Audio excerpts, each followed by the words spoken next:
Hello and welcome to all of you students. I hope you are doing well.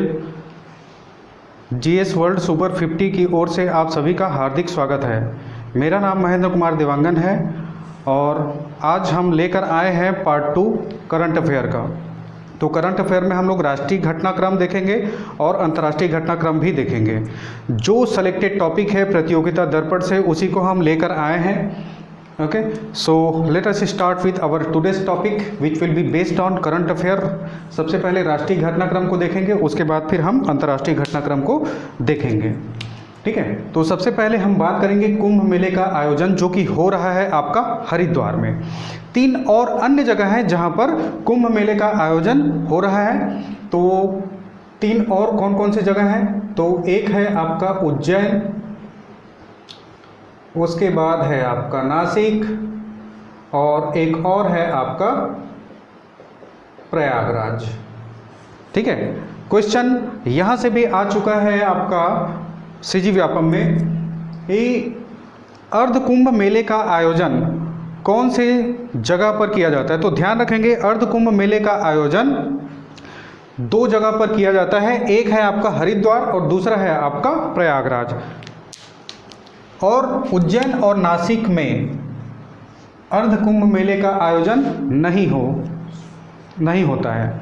Okay, तो ध्यान रखेंगे अर्ध कुंभ मेले का आयोजन 2 जगह पर होता है, हरिद्वार एवं प्रयागराज। ओके, आगे हम बढ़ते हैं। चमोली कहाँ पर है? ये तो डायरेक्ट क्वेश्चन पूछा जा सकता है कि चमोली कहाँ पर है। तो चमोली है उत्तराखंड में। अब ये क्यों चर्चित है, चर्चित स्थल क्यों है? तो यहाँ पर एक ग्लेशियर था, ग्लेशियर के टूटने के कारण जान माल की अति नुकसान हुआ, इस कारण से ये अभी चर्चा का विषय बना हुआ है। So it is important for the exam point of view. So अब यहाँ पर ये इम्पॉर्टेंट हो सकता है और इसके आसपास का जो एरिया है वो इम्पॉर्टेंट हो सकता है। यहाँ पर 2 हाइडल प्रोजेक्ट चल रहे हैं, हाइड्रो प्रोजेक्ट यहाँ पर सिचुएटेड है। So it is important. Rishi Ganga जल विद्युत परियोजना कहाँ पर है? Direct question. तो फिर उत्तराखंड। विष्णु गॉड हाइड्रो प्रोजेक्ट ये कहाँ पर है? तो उत्तराखंड। ऑब्वियसली ये धौली गंगा पे बना हुआ है। ओके, सो नेक्स्ट हमारा है चर्चित चुनाव कार्यक्रम। अब यहाँ पर सबसे ज़्यादा इम्पॉर्टेंट ये चुनाव कार्यक्रम है। ओके, तो कौन सी जगह पर? तो ध्यान रखेंगे हाल ही में संपन्न किए जा रहे चुनाव में कौन कौन से जगह हैं जहाँ पर चुनाव कार्यक्रम होने हैं। तो यहाँ पर 5 राज्य हैं जहाँ पर चुनाव होने हैं। ध्यान रखेंगे असम, तमिलनाडु, केरल, पश्चिम बंगाल और पुदुचेरी। ठीक है, अब यहाँ पर थोड़ा सा सीट के बारे में भी हम बात कर लेते हैं। यहाँ पर असम में चुनाव होने हैं 126 सीटों पर, इट इज़ इम्पॉर्टेंट। तमिलनाडु में कितने सीट पर चुनाव होने वाले हैं? तो तमिलनाडु पर 234 सीट पर चुनाव होने वाले हैं। केरल में कितने? तो 140 सीटों पर चुनाव होने वाले हैं केरल में। पश्चिम बंगाल में कितने? तो 294 सीट पर चुनाव होने वाले हैं। और पुडुचेरी में कितने? तो 30 सीटों पर चुनाव होने वाले हैं। तो ये आपको क्रम इम्पॉर्टेंट नहीं है, but yes it is important. Seat आपको पता होना चाहिए क्योंकि ये अभी हाईलाइट है। और इसका मतलब ये नहीं कि आप पूरे का पूरा जितना भी विधानसभा सीट है उस सब को याद करो, सभी राज्यों का नहीं, इट इज़ नॉट इम्पॉर्टेंट। ठीक है, कुछ विशेष होते हैं जिसको जो हाईलाइट होता है उसी के बारे में हमें थोड़ा सा दिमाग में रखना है। ओके, और यहाँ पर सबसे ज़्यादा इम्पॉर्टेंट मैं बोलूँगा कि पश्चिम बंगाल। इसके चरण भी देख लेते हैं। असम 3 चरणों में चुनाव होने वाले हैं, तमिलनाडु 1 चरण, केरल 1 चरण, पश्चिम बंगाल 8 चरणों में यहाँ पर चुनाव संपन्न होंगे। पुदुचेरी 1 चरण। ठीक है, और जितने भी 1 चरण वाले हैं ये सभी के सभी 6 अप्रैल याद रखेंगे। डायरेक्ट क्वेश्चन 6 अप्रैल।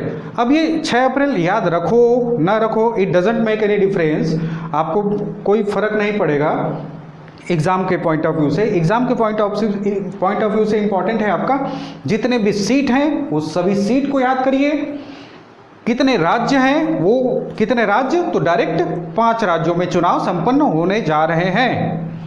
एक और कौन कौन से 5 राज्य? ये तो क्वेश्चन ऐसे आ सकता है कि सीटों को बढ़ते क्रम में जमाइए या घटते क्रम में जमाइए, या फिर डायरेक्ट आपको दे दिया सही जोड़ी में बनाओ। देखो क्वेश्चन की कमी नहीं है, ठीक है, एनालिटिकल व्यू आपके पास होना चाहिए, फिर एग्ज़ाम आपका। ओके, और असम में 3 चरण, तो ध्यान रखेंगे असम में 3 चरण, पश्चिम बंगाल में 8 चरण और बाकी के जितने भी हैं उसमें 1-1 चरण, ठीक है, जितने भी राज्य हैं। तो पश्चिम बंगाल में 8 चरण, तो 8 चरण का मैं डेट नहीं लिखा हूँ, किसी भी तरह से इम्पॉर्टेंट नहीं होने वाला है। ओके, सो 30% आप अपने ऊपर विश्वास रखिए, 70% हमारे ऊपर विश्वास रखिए। ओके, बाकी आप वॉइस वर्सा कर सकते हैं। ओके, सो नेक्स्ट हम जाते हैं मोटेरा स्टेडियम, सरदार पटेल और नरेंद्र मोदी। यहाँ पर मैंने 3 नाम लिखे हैं। एक्चुअली क्या है, जो भी विश्व का सबसे बड़ा स्टेडियम है, विश्व का सबसे बड़ा स्टेडियम है, वो हो गया है आज के डेट में, चाहे आप उसे मोटेरा स्टेडियम के नाम से जानें, चाहे आप सरदार पटेल के नाम से, चाहे आप नरेंद्र मोदी के नाम से। ध्यान रखेंगे अभी वर्तमान में हम नरेंद्र मोदी स्टेडियम के नाम से जाना जाएगा। विश्व का सबसे बड़ा क्रिकेट स्टेडियम। इसके पहले विश्व का सबसे बड़ा क्रिकेट स्टेडियम कौन सा था, तो इसके पहले विश्व का सबसे बड़ा क्रिकेट स्टेडियम मेलबर्न, और मेलबर्न कहाँ पर है, तो ये आपका ऑस्ट्रेलिया में है। ओके, तो आपको ये चीज़ें याद रखना है। नेक्स्ट हम जाते हैं नागालैंड की विधानसभा में पहली बार राष्ट्रगान। एक तरह से ये इंपॉर्टेंट हो सकता है। ओके, और यदि हम इसका जियोग्राफिकल या हिस्टोरिकल व्यू देखें तो 1 दिसंबर 1963 में असम से यह अलग होकर नागालैंड बना। सो इट इज़ इम्पॉर्टेंट। अब यहाँ पर विधानसभा में राष्ट्रगान गाया गया किस दौरान, तो बजट अधिवेशन के दौरान, ठीक है। ओके, एक बार रीड करिए, उसके बाद फिर दोबारा शायद ज़रूरत नहीं पड़ेगा। ओके, जब एग्ज़ाम आए तो वीडियो को एक बार बढ़ा के आप देख सकते हैं। ओके, अब हम चलते हैं अंतर्राष्ट्रीय घटनाक्रम के तरफ। तो अंतर्राष्ट्रीय घटनाक्रम की तरफ चलते हैं। सबसे पहले हम आते हैं Mars rover perseverance. So it is important, it is very very important. अब देखिए नासा के द्वारा यह कार्यक्रम किया जा रहा है, नासा। अब आप सभी लोगों को पता होना चाहिए कि नासा का फुल फॉर्म क्या है। ओके, कमेंट सेक्शन में जरूर बताइए नासा का full form. So Mars rover Perseverance, Mars rover Perseverance ये अभी हाल ही में ये मंगल मिशन है। जितने भी मार्स मतलब मंगल ही होता है। ओके, ये मंगल मिशन है। जितने भी मैंने यहाँ पर लिखा है मार्स रोवर परसिवरेंस। हाँ, एक छोटा सा इंपॉर्टेंट चीज़ मैं यहाँ पर बताना चाहूँगा। अभी तक नासा के द्वारा मंगल मिशन के लिए 5 कार्यक्रम आयोजित हो चुके हैं। इसमें से मार्स रोवर मिशन लेटेस्ट है, मार्स रोवर परसिवरेंस। उसके पहले सबसे पहले सोजूर्नर 1997, स्पिरिट एंड अपॉर्चुनिटी ये आपका 2004 में आया था, क्यूरियोसिटी ये आपका 2012 में। सो इट इज़ इम्पॉर्टेंट। अब यहाँ पर मार्स रोवर परसिवरेंस क्यों इम्पॉर्टेंट है, क्योंकि यहाँ पर हमारे भारतीय मूल की अमेरिकी वैज्ञानिक स्वाति मोहन ने इसमें काफ़ी योगदान दिया। सो इट इज़ इम्पॉर्टेंट। उसके बाद फिर आता है आपका मंगल मिशन के लिए ही संयुक्त अरब अमीरात ने एक कार्यक्रम आयोजित किया जिसका नाम है होप, ठीक है, ये होप, इसको भी मंगल ग्रह पे भेजा गया। उसके बाद फिर एक और नाम आता है चीन, तियानवेन, ठीक है, और हालांकि भारत ने भेजा है उसको आप सभी जानते हो, बट यस ये अभी लेटेस्ट चर्चा का विषय बना हुआ है। ओके, नेक्स्ट टॉपिक हम चलते हैं लोकतंत्र सूचकांक में भारत का स्थान कौन से नंबर पर है। तो लोकतंत्र सूचकांक में भारत का स्थान 53वां नंबर पर है। ओके, लोकतंत्र सूचकांक में भारत का स्थान कौन से नंबर पर है, 53वां नंबर पर। और इसे किसने जारी किया, सो इट इज़ इम्पॉर्टेंट। आजकल क्वेश्चन यहीं से आ रहे हैं कि किसने जारी किया, वहाँ पर दे दिया रहता है कि इतना स्थान है और उसके बाद फिर जारीकर्ता का नाम बताइए। तो द इकोनॉमिस्ट इंटेलिजेंस यूनिट, और yes it is important, the economist intelligent unit. अब ये जारी करता ये कहाँ से लिया, मतलब कौन से कंट्री से बिलोंग करता है, तो ये कौन से कंट्री से बिलोंग करता है, तो यहाँ पर इम्पॉर्टेंट है Britain, it is important Britain, ठीक है। द इकोनॉमिस्ट इंटेलिजेंट यूनिट कहाँ से है, तो ब्रिटेन से। और हाँ, लोकतंत्र सूचकांक में सबसे पहला स्थान किसका है, तो यस नॉर्वे का, ठीक है। इसके सिवा कुछ आपको एक्स्ट्रा करिकुलर एक्टिविटी करने का रिक्वायरमेंट नहीं है, ये सफिशिएंट है, ओके। नेक्स्ट आते हैं हम, पाकिस्तान FATF की ग्रे सूची में बरकरार। सो भारत का पड़ोसी देश है, इसलिए हमारे लिए इम्पॉर्टेंट हो जाता है। अब यहाँ पर थोड़ा सा मैं चर्चा कर लेता हूँ कि ग्रे क्या है और उसके बाद फिर ब्लैक लिस्ट क्या है, grey list, black list, okay. FATF का full form financial action task force, FATF का फुल फॉर्म, ओके। सो इसको याद कर लीजिए। और FATF ये कब अस्तित्व में आया, जब G7 जो 7 कंट्रीज़ हैं, G7 कंट्री, उनके कारण ये FATF अस्तित्व में आया। और इसके मेंबर्स अभी कितने हैं, तो 37 हैं, जिसमें हमारा भारत भी शामिल है, so it is important, okay. और उसके बाद फिर 2 यूनियन है, एक यूरोपीय यूनियन और दूसरा है आपका गल्फ कोऑपरेशन।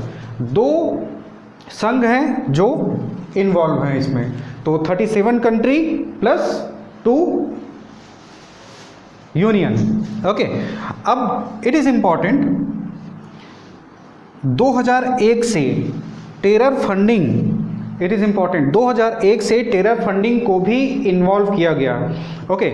मैं थोड़ा सा बता देता हूँ FATF के बारे में। फाइनेंशियल एक्शन टास्क फोर्स ये 27 सूत्रीय कार्यक्रम है।